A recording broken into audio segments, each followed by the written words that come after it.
Hello subscribers and non-subscribers, and welcome back to another episode of Ring of Red. I do want to say one thing. If I recall correctly, this mission is a bit on the lengthier side. So I don't remember off the top of my head exactly how long it is, but I do believe it is somewhat on the lengthier end in comparison to the previous missions that we did. So because of that, I'm going to try to avoid doing this, but if need be, I might end up needing to split it into two parts. But again, we'll see. Again, I don't recall exactly how long it is, so if it ends up being actually relatively short, then I won't have to do anything. But it's been a little while for me, so let's go ahead into the operations room real quick and so that I can remember exactly what our objective is for this mission.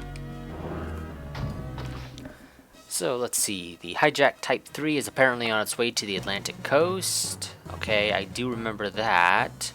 And it's not the Atlantic coast, it's the Pacific coast because we're in Japan. Japan doesn't in any way, shape, and or form connect with the Atlantic Ocean.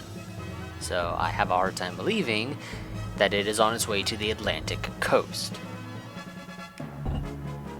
We've been designated to Experimental Unit 07. He's personally asking us to volunteer for deployment to the No Man's Zone. Okay, yeah, so I remember. We'll just go ahead and skip through this because I remember this. You can, if need be, go and check the previous episode, the end of it, to get this information because it all seems to be the same, yeah, from the looks of it.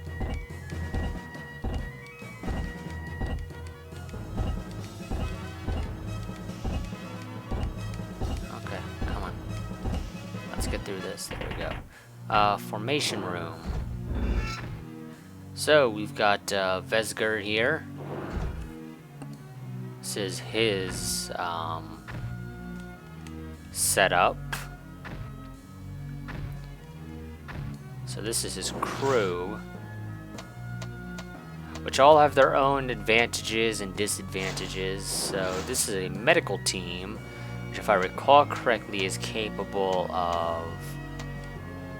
I don't actually remember off the top of my head. Let's go to the information room. That, I think, will provide us some info. So, unit info, we don't need. Soldier info, here we go. So we've got infantry. Assuming that it's essentially trying to tell me that it's being led by an individual named... what is that? Hatanaka? I believe essentially it's saying, oh, this is the leader of the group. So we get a model display. So let's see, as the forward guard, they have the skill Focus, which I guess occurs every 7 out of 10 actions or something. I don't know what frequency 7 means off the top of my head. This guy, Kitazato, has illumination shot if he is listed as a crew member rather than on the ground. She has shrapnel. She has co-op if she's in the forward guard, and this one's a crew. And he has smoke shot if he is in crew. Okay, so we've got shooter here, homing shot if in forward guard, illumination if in the rear.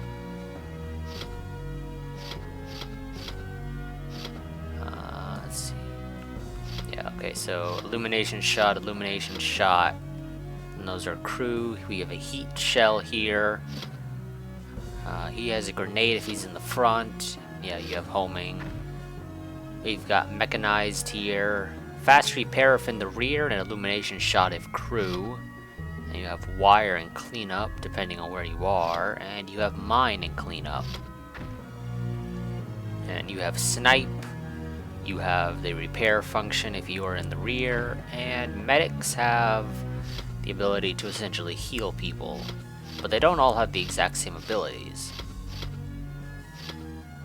So, gotta take that into a bit of an account. We're not gonna bother with the memoirs because those are the other things. So let's go and read up on Kinasato.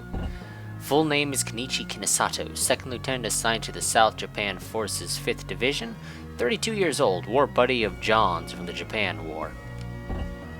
His cool composure and abundant knowledge keeps his fledgling unit together. His private letters later become an invaluable resource in putting together the pieces of the incident. He pilots a light AFW, so he's sort of more in a scout role. We've got John here. Full name is John Casser, test pilot for US-based GMI Incorporated. 31 years old, a former US Marine. He was discharged for breaking military code. War buddy of Kinosato's from the Japan War. A light-hearted and straightforward man who does not fret over little things. He pilots a 4-leg AFW, so he's sort of like an artillery unit. Let's see, do you have anybody else there? Nope, okay. So let's read up on light AFWs. The light AFW sacrifices armor and firepower for a high level of mobility. R&D for the mech was carried out in the early days when AFW group tactics were being considered. It was designed as an armored command vehicle. Although some apprehension exists over its role in anti-AFW combat, it is used in enemy scouting and has become an indispensable element of the battlefield. The 4-legged AFW. The 4-leg AFW has the longest history of any of the AFWs. It has a high carrying capacity for artillery and moves fluidly on the battlefield. Equipped with the ability to freely move around rough terrain to shield ground troops, nothing can stand in its way. Although primitive, the machine's structure was designed to support the weight of increasingly large artillery demands by dividing the weight over its multiple legs. The early prototype has spawned numerous types of AFW. So you got soldiers. So we've got soldier types. There are 2 types of soldiers: anti-soldier, foot soldier, and anti-armor. Anti-soldiers primarily engage enemy soldiers. While effective against enemy soldiers, they do not possess an effective anti-AFW attack. Soldiers in this category are the infantry, recon, and medics soldiers. Anti-armor soldiers primarily engage enemy AFWs in battle. Although they are capable of performing various anti-armor attacks, they are incapable of engaging enemy soldiers effectively. Soldiers in this category are the shooter, mechanic, and supply soldiers. So you got crew soldiers. The crew soldier's function is to ride in an AFW and load its weapons. The weapon's load gauge will increase at different speeds depending on the soldier type and skills. They generally do not receive damage in battle. Ground soldier. Also known as accompanying soldiers, they accompany the AFW and directly attack the enemy AFW and enemy soldiers centered around the AFW. Those in front of the AFW are the vanguard, and those to its rear are the rear guard. While on the front line, they engage the enemy AFW and ground forces, while at the rear guard, they usually do not receive damage. So we've got the infantry here. Anti-soldiers, the standard soldier on the battlefield. While capable of troop versus troop melees, effective attacks against enemy AFWs are difficult because of their lack of heavy firepower. They are effective against enemy soldiers regardless of distance. They are equipped with a semi-automatic rifle. The shooter, anti-armor soldier. This type of soldier specializes in anti-AFW warfare. While a threat to AFWs, they are weak against ground forces. They are effective against enemy AFW without regards to distance. They are armed with a rocket launcher. You got the mechanic, anti-armor soldier. The primary function of these soldiers is to clear battlefield obstructions and set up equipment. Undistinguished as they may be, they perform an essential function in the background. The closer they are to the enemy unit, the more effective their anti-AFW attacks become. They are equipped with a rifle and a hand grenade. Got the recon anti-troop soldiers. Their primary function is to determine target distances and where shells will hit. Their attacks become more effective the closer they are to the enemy unit. They are equipped with a military pistol, which is kind of interesting because the recon, I would generally speak probably equip them with something like a sniper rifle. Supply anti-armor soldier. This type of soldier has a detailed knowledge of AFW repair and overhaul. They are highly versatile in machines during AFW combat as well. They carry a rifle and a hand grenade. So they're sort of like the mechanic in that regard. We got the medic anti-troop soldiers. Their capacity on the battlefield is generally limited, but they carry medical supplies and excel at attending to wounded accompanying soldiers. They are armed with a military pistol. Also a military pistol as opposed to any other type of pistol. So we've got dodge action, light AFW anti-armor maximum attack. Movement at high speeds makes it possible to parry enemy anti-armor attacks. However, there is no assurance that evasion will be successful. Usable anytime. Okay, we got emergency load, a 4-leg AFW maximum attack. Shooting attack in which ammunition is instantly loaded and an emergency bursting charge is set simultaneously, possible at any time. Okay. Yeah, I think I might do sort of 2 episodes. One here that's just sort of all of this stuff here. I don't know, we'll see. Vanguard skills are usable by soldiers in the Vanguard and are primarily full-out attacks on the enemy. Vanguard skills become possible after the soldier spends a set amount of time in the rear guard and can be put to use by coming forward to the Vanguard. Okay, we've got co-op. When 2 units simultaneously occupy the Vanguard, they carry out a joint combat maneuver. This is possible with only 1 unit, but its effectiveness is lowered. An entire enemy... so this is possible with only 1 unit, but its effectiveness is lowered. An entire enemy unit in the Vanguard receives damage. Okay, focus. Accuracy increases when firing. An enemy unit of Vanguard soldiers is damaged. Okay, grenade. Anti-AFW hand grenades are hurled, damaging the enemy AFW. The closer the enemy AFW, the more devastating the results. Homing shot. This portable round is guided to its target by a homing device. Damage is inflicted on the enemy AFW. Destructive power increases with a further homing distance. So this might be a pretty decent skill to have on essentially a 4-leg AFW group. Wire. This projectile wire adheres to the enemy AFW legs. An AFW ensnarled by a wire is incapable of moving. That can be useful for dealing with, I guess, essentially light AFWs. That way you can try to keep your distance. Landmines are buried. The AFW's damage and its legs are severely impaired. The landmine is triggered when the enemy AFW steps on it. Smoke screen. A round embedded with scatter shot that emits smoke to form a smoke screen. The smoke screen reduces enemy AFW accuracy. The smoke screen also is effective until the gas disperses. Or is effective until the gas disperses. Snipe. Shoulder stocks are attached to weapons and shots are fired. Both Vanguard and Rearguard soldiers suffer damage. Flash shot. Upon contact, this special ammunition emits a flash and a sonic boom, causing disorientation. It can reduce the AFW's load gauge, which I guess is useful in some cases. We got Rearguard skill. So Rearguard skills are used by soldiers in the rear guard and are primarily for battle support. Rearguard skills can be used after a set amount of time in the rear guard. And yes, this episode is going to be a decent amount of just sort of reading some of these things. Somewhat for me, and also somewhat for you guys, so you sort of know what's going on. Defensive ability is increased by using a stimulant that temporarily strengthens and animates the soldiers. Okay, clean up. Removes objects hindering forward movement. Removes any placed landmines, wires, or electrical wires. Fast repair. Puts out any fires in damaged areas and conducts a machine overhaul. Weapon damage is completely repaired and leg damage is repaired by 1 level. Repair. Put out any fires in damaged areas and conducts a machine overhaul. Weapon and machine damage are simultaneously fully repaired. That's the difference between those two. We got crew skills. Used for handling special armaments while riding in an AFW. Their abilities are put to use when in a combat situation. The quality of special armaments that a single crew member can handle is influenced by the soldier's individual capacity. The number of special armament ammunition rounds does not recover during operation. Heat shell. This type of ammunition's piercing ability is a product of chemical energy. The shorter the distance to the enemy AFW, the more devastating this ammunition becomes.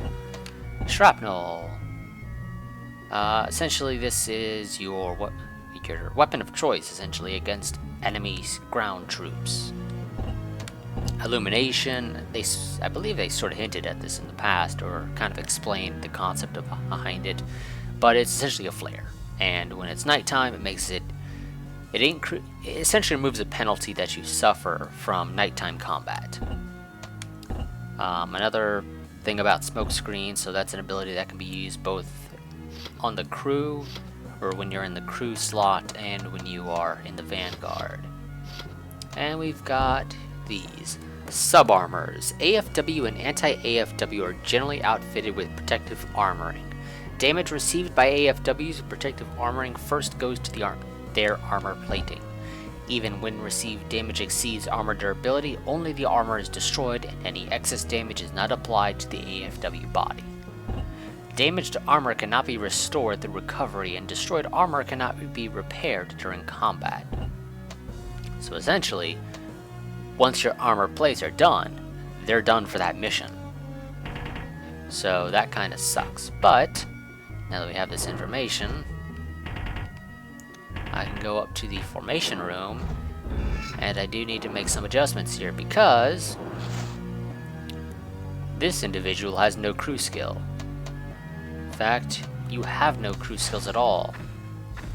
Why is that?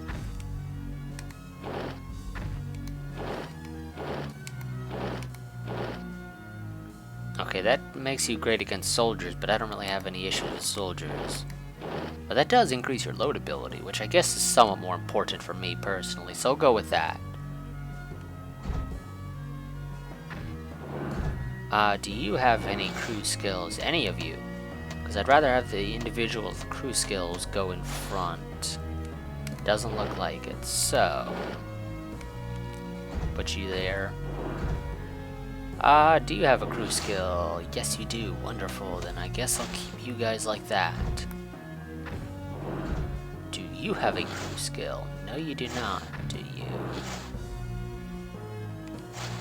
It looks like you did. Yes, you do.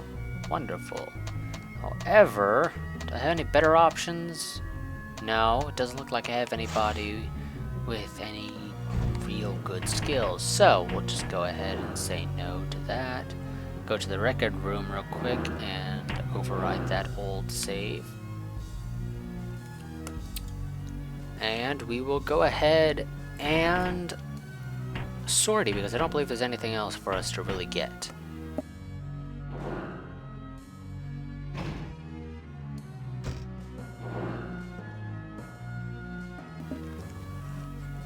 Okay, let's see. Pilot's mess tent. So, this place got the atom bomb too. Correct. But it's not likely to happen again, given the current restrictions in this region.